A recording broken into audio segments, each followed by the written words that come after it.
Hi everyone, it's Jesse and you're listening to The Vanguard. How you feeling, Jesse? You had an amazing set. How you feeling? I'm feeling pretty good after we got through the set. I was pretty nervous at the beginning and I had some bumps here and there, but once I got into the flow of it, we knocked it out like this. So I'm pretty happy about that. No, yeah, it turned out just all right. It was really, really good. It's gonna happen. It is what it is, but it turned out great. True. So you chose Lisa, Iris, and EC, and I just wanted to know what made you perform these songs. So the reason why I chose these three songs is because all three songs have a meaning to me, a very special meaning to me. For example, Lisa, that's I chose that song because it was the first song that I ever put on streaming platforms everywhere. And so it holds a very special memory for me because I remember the day that it released. I waited all the way until midnight for it to release and then I listened to it and like read the synced lyrics for the first time. So it's my first time ever experiencing that.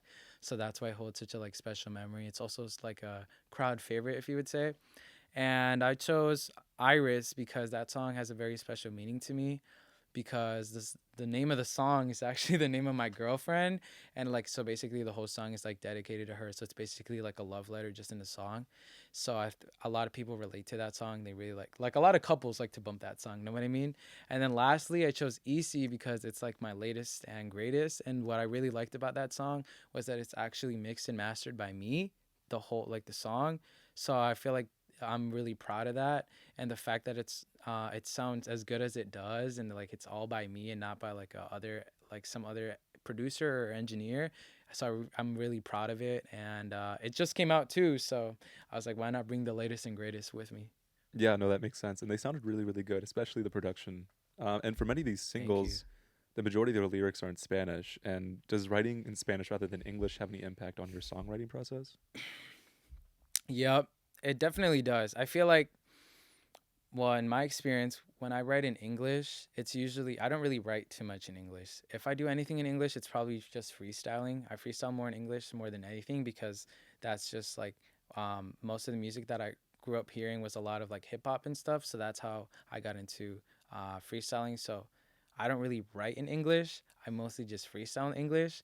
And but in Spanish, though, that's a whole different thing because I was like, okay, I can speak Spanish fluently, but I never went to school to write Spanish. So whenever I do write Spanish, it's a lot more of a slower process than it would be English. It's a lot more intricate.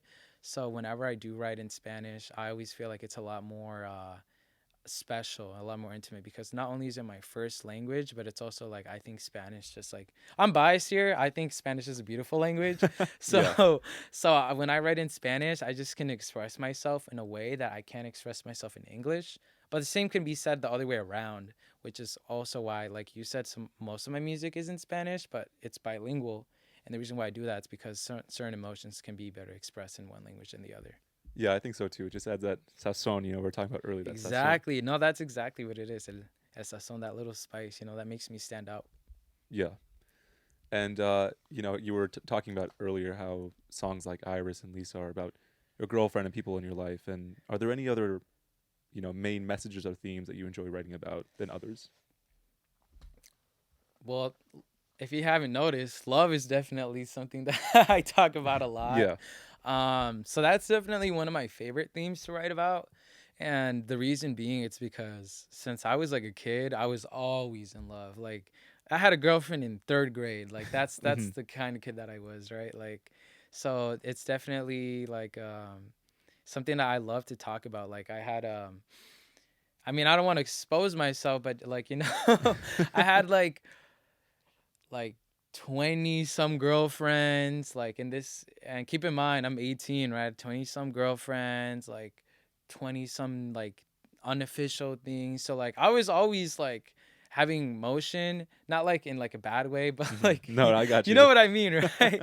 So like I don't know why, it's just something that was always like a part of me. So it's like I just love talking about that kind of stuff. And so yeah, that's why I really love talking about love. And but something that I also enjoy talking about is also talking about like how where I've like came from and where I am today, because the person that I was 10 years ago was definitely not the person that I am today. And it's just crazy from coming from being like a first generation kid that doesn't even speak English and didn't even go to preschool. So went into kindergarten knowing like two letters, like, and people like making fun of me because I couldn't speak right, and like people like making fun of me because all my clothes was like from like Gap and Old Navy and I had Converse. So like Mhm. just like I love talking about just like the difference from that to like the place that I'm now, because in like a way I feel like I've came a long way, but also like all the people who ever like judged me or ever try to make me feel bad for the person that I was. I feel I love talking about that because I feel like they're here and I'm here. You know what I mean? Not in like a super cocky like I hate you way, but like in like the way where like I feel proud of that jump that I made. Yeah, no, for sure. And not only do you express yourself through your music, you also model. Yup. And do your most memorable moments as a model impact your creative process? Not as much as they should. You Yeah. know, like I have really not really let the two worlds necessarily collide in terms of like, I haven't dropped the bar like I'm on set at Target something something, you know what I mean? Hmm. Like but I it doesn't influence it as much as it should. And I just haven't really touched on that yet, but it's something that I could definitely explore and I probably should explore because it's something that a lot of people don't get to do, and it's something that really makes me stand out, a first generation artist model. Like I feel like that's super crazy. So no, that I do not that does not impact my music creative process. Yeah. And you sort of, you've stated that both your parents are immigrants, making you that first generation college student. And how else do you feel these experiences set you apart from other artists throughout the Twin Cities? Well, I don't know if your parents are first are immigrants or not.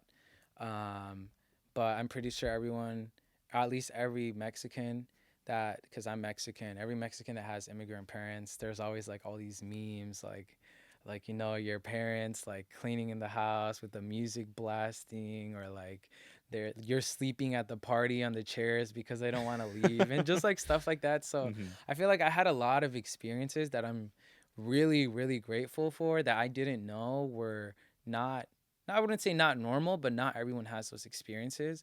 And it makes me really unique as an artist because, like, for example, like as I touched on earlier, I went through the experience of not speaking English. Like, that wasn't my first language because my immigrant parents, they didn't speak English, right? So, um, I feel like that definitely makes me stand out because because my parents were immigrants, I have the gift of knowing Spanish as my first language, Hmm. and also I have grown up to be really grateful for everything because I'm like being an immigrant, at least a Mexican immigrant, an illegal Mexican immigrant. That's a whole different story, right? Yeah. Just going through all that and just seeing like the struggle. I feel like that really made me grateful for like the place that I was in and the place that I am today. So it also made me like seeing my dad come up like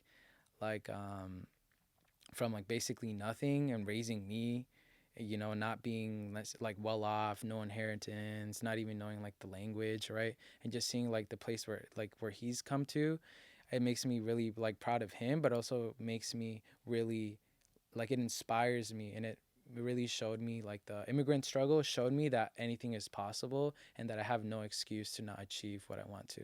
Yeah. So it's easier for you to use that as some sort of fuel to. Exactly. It's like literally like my fuel. Like I just remember where like my family came from, and it just like inspires me every time I think about it. Yeah.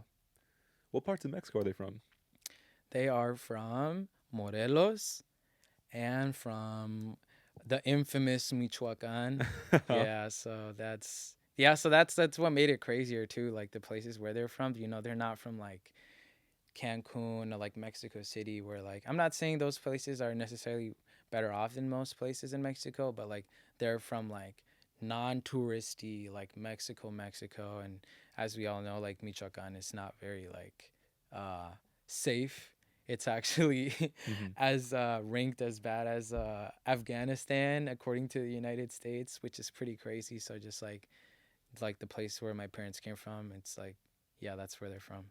Yeah. Are there any ways in your music that you try to represent those places in Mexico that aren't known, Yeah.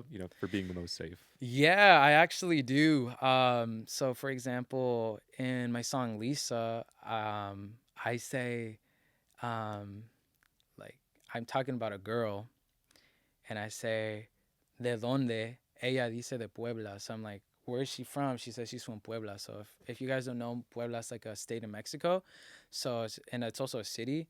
So it's just like, oh, she's from here, right? So that's really cool because that's super close to Morelos. It's like neighboring.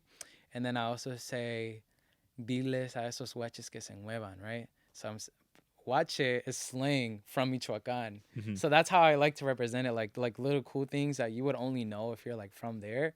Like Huache just means like kid, but it's like just like slang for kids. So that's I try to represent like those places where my parents are from like the slang that I've acquired from all the times that I've been there, just to stand out.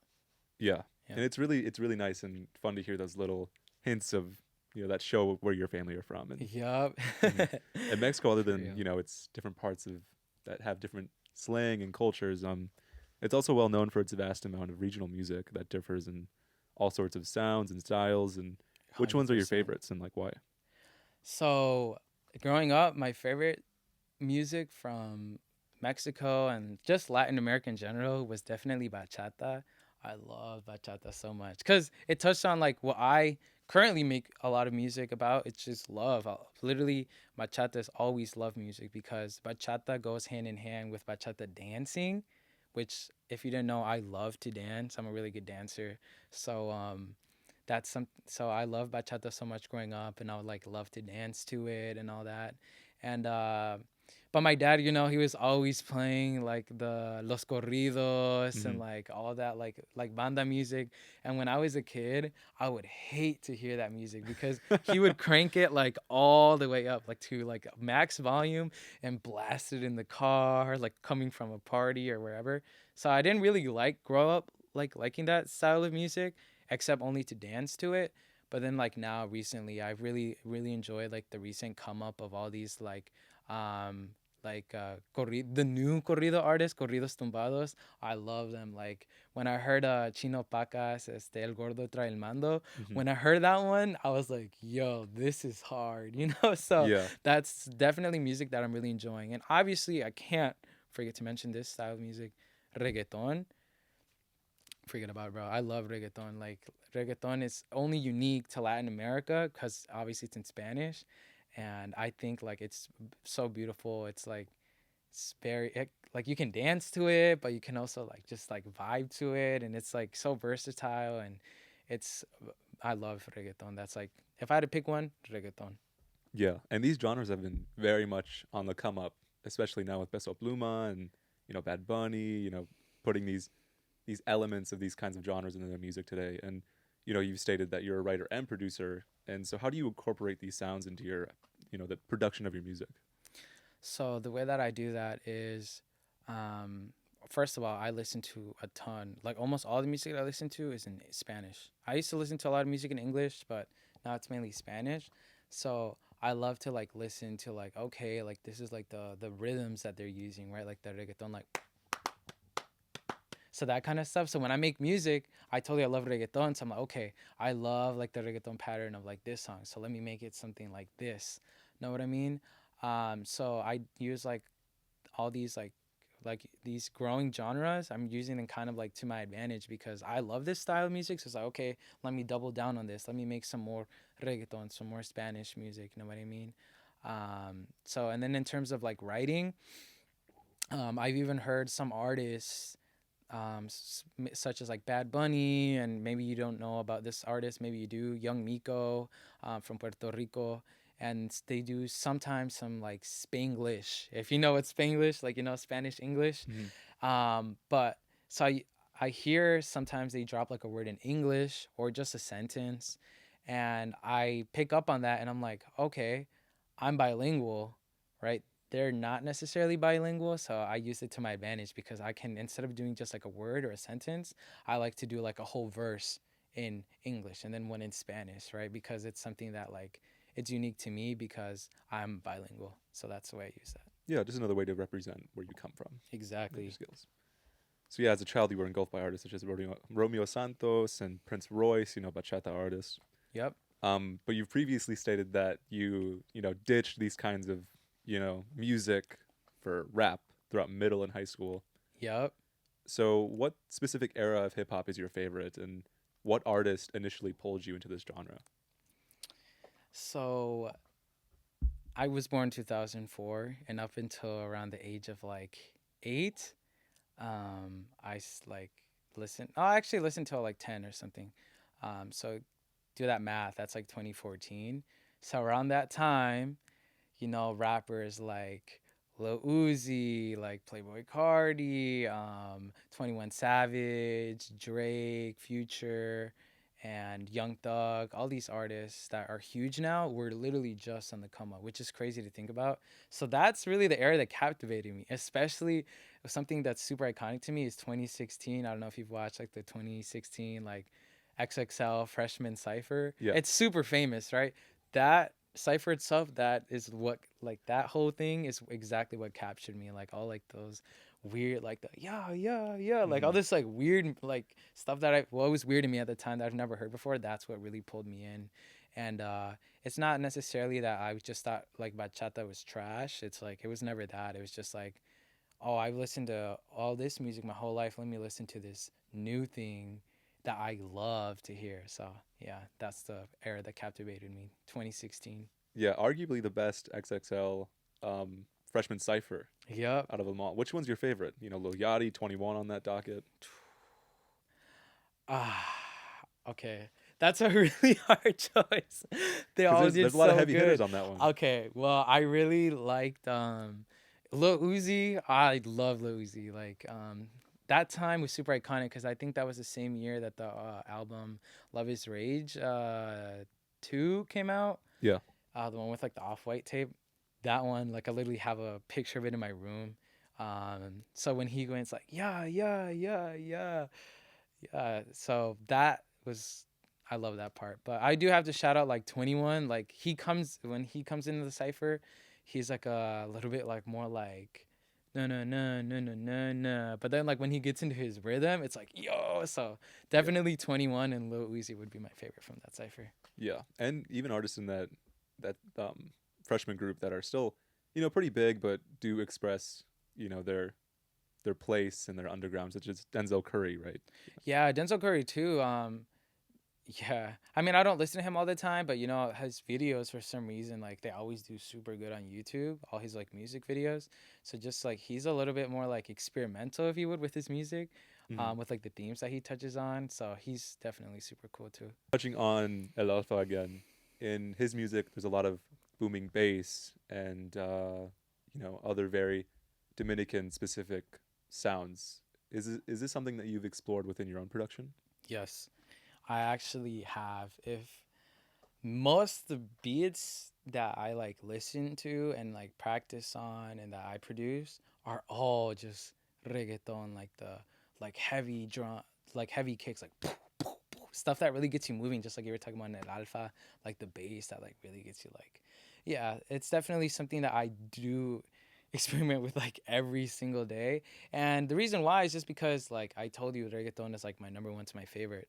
And the reason why it's because I love like reggaeton, how like it has elements of hip hop, like like the hard like bass and the kicks, that's all from like hip hop. But then it also has like this like rhythm, this dancing rhythm that doesn't necessarily exist in all like hip hop like styles.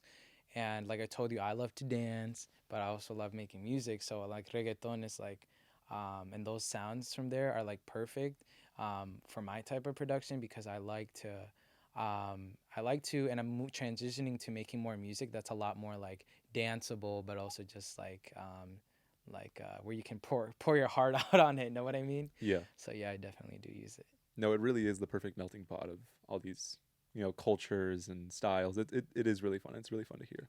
Yep. Going back to your writing, a lot of it is about your personal life and daily experiences. And has this allowed you to learn more about yourself?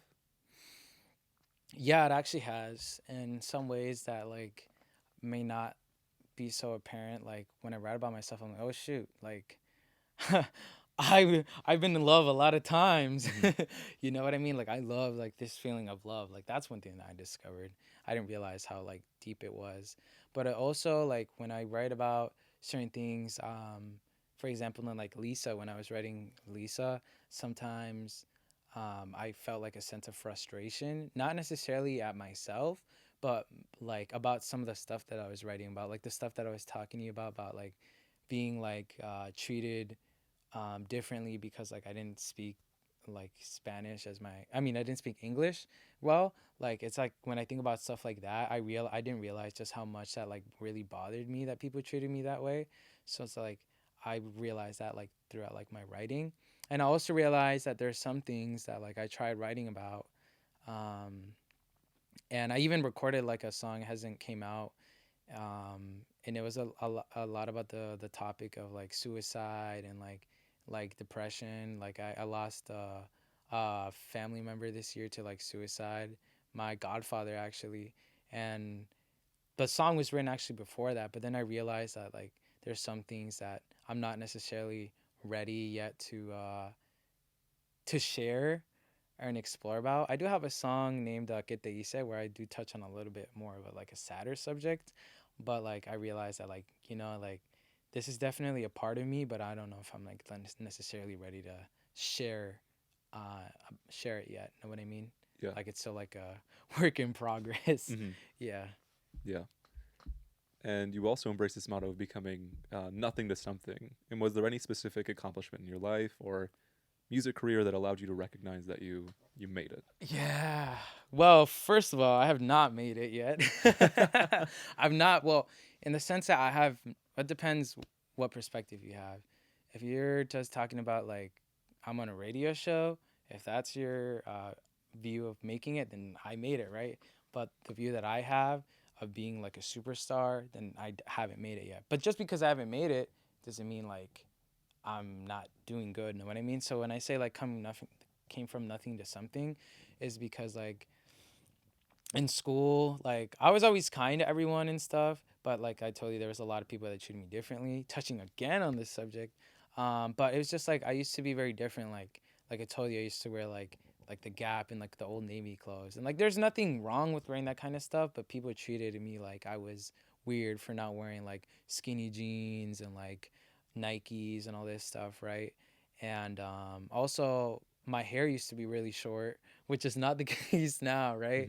Hmm. It used to be so short that I didn't even know I had curly hair because I would always, my mom was always like, "No, está muy largo," right? So me lo Yeah. cortaba. So it was always like super short. So coming from like that, um, young, like not very like rich and not very well off kid who was treated weirdly by people, who was also ugly. My teeth used to be really messed up. Thank my mom for the braces. So just seeing like the person that I was then, and now look at me now, like I model for like Target, Shields, Best Buy, Great Clips, the University of Minnesota. I'm doing music now, and all this, and it's just like that's something that I always dreamed of as a kid. That like I always had like this vision that I knew like I could be doing stuff like this, but like when I would look at myself in the mirror, I was like, nah, bruh, you can't, right? Like you don't look the part, you don't have like the skills or anything, but I just like always I never lost like sight of that dream. So when I say like came from nothing to something, it's like I'm in the process of making myself the person that I always dreamed that I was gonna be. Yeah. That's really sweet. Well, thank you so much for coming on. We had an absolutely amazing time. Thank Is there you. anything else you would like to plug for the audience? Yeah, if you're wondering where you can find me on Instagram, you can find me on TikTok as this too, as JC the Eagle, no spaces, JC the Eagle.